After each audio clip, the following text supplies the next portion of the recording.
aqui a terceira parte do nosso mini treinamento e vamos dar prosseguimento ao vídeo com o Bornelli falando sobre a experiência espiritual.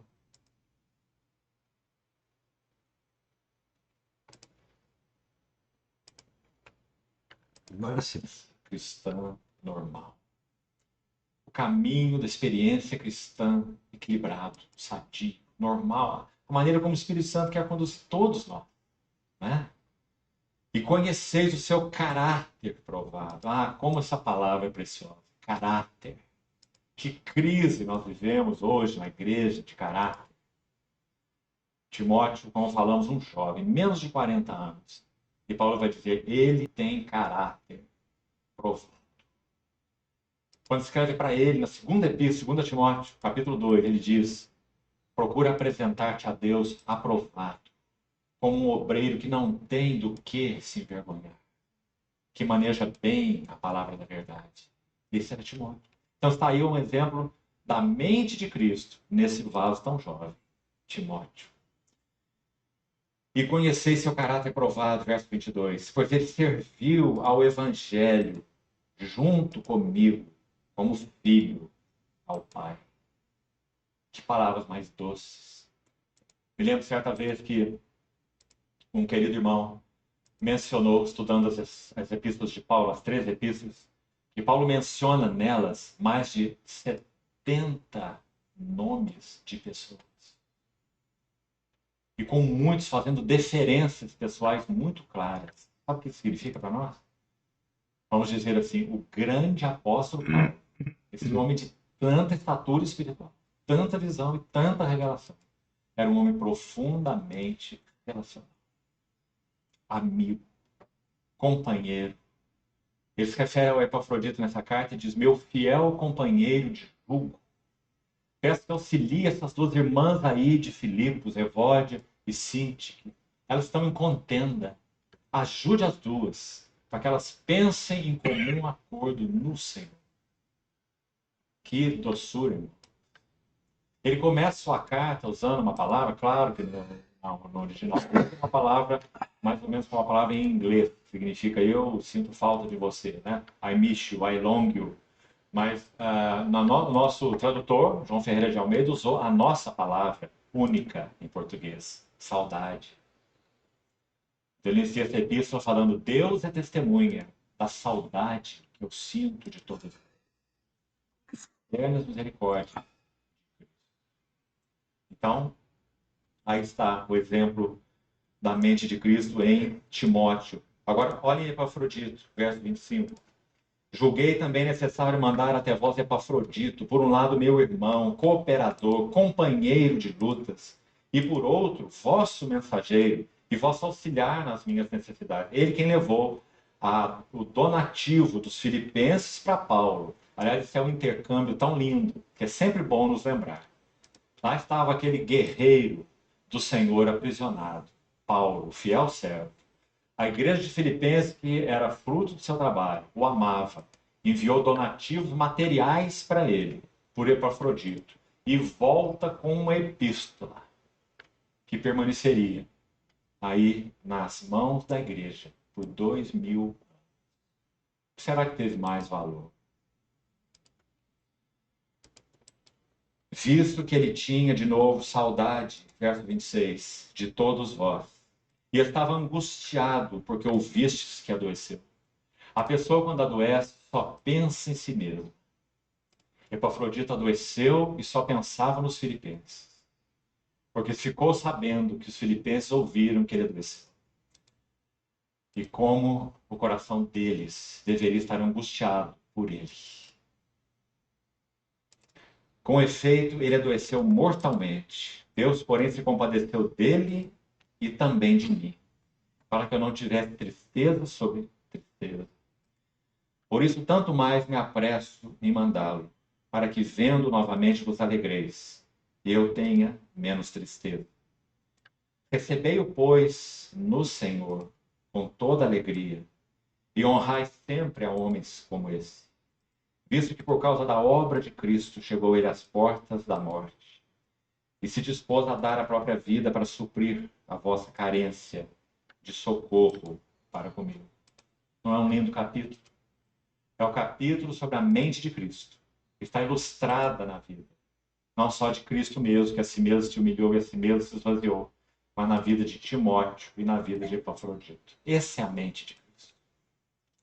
Então vamos concluir. No capítulo 3, é um comentário breve, verso 14, que já citamos, aí está o verso-chave. Prossigo para o alvo.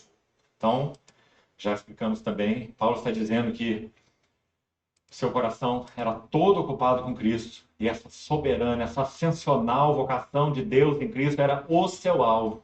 E aí ele usa uma expressão que não vamos passar por cima. Deixando as coisas que para trás ficam. E vamos nos lembrar, ele está se referindo a todas as tribulações e sofrimentos que teve, mas também está se referindo a todos os sucessos que teve em Cristo. Quantos convertidos, quantas assembleias estabelecidas. Paulo entrando em mundo de trevas, em mundo de pagãos, estabelecendo assembleias para o testemunho do Senhor. E ele diz, esqueço as coisas que para trás ficam e avanço para as que diante de mim estão. Maravilhoso.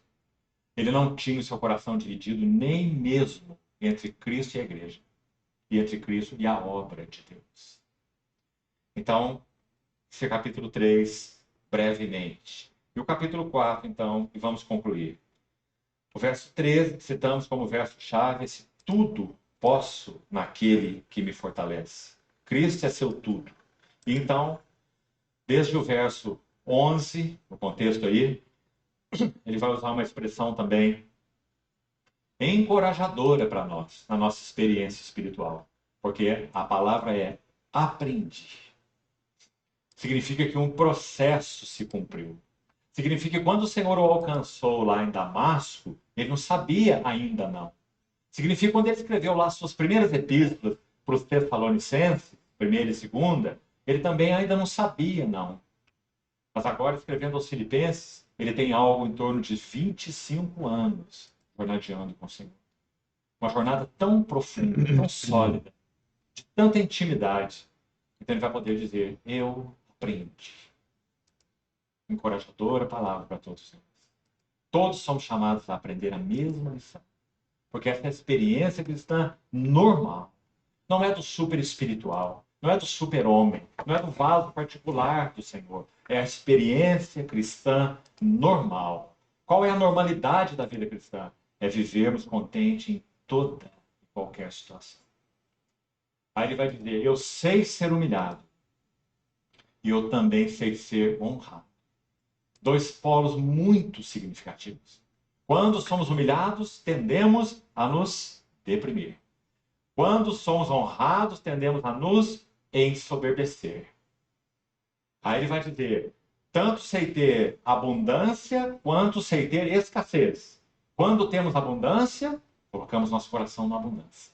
E o nosso senso é autossuficiência. Eu tenho. Exorto os ricos do presente século que não sejam orgulhosos e nem depositem sua confiança na instabilidade da riqueza. Ele escreveu assim para Timóteo, por causa do perigo da suficiência. Então ele diz, eu sei ter abundância, sem que meu coração se corrompa. Mas também ele diz, eu sei ter escassez. Porque a escassez é um grande teste. Porque na escassez nós murmuramos.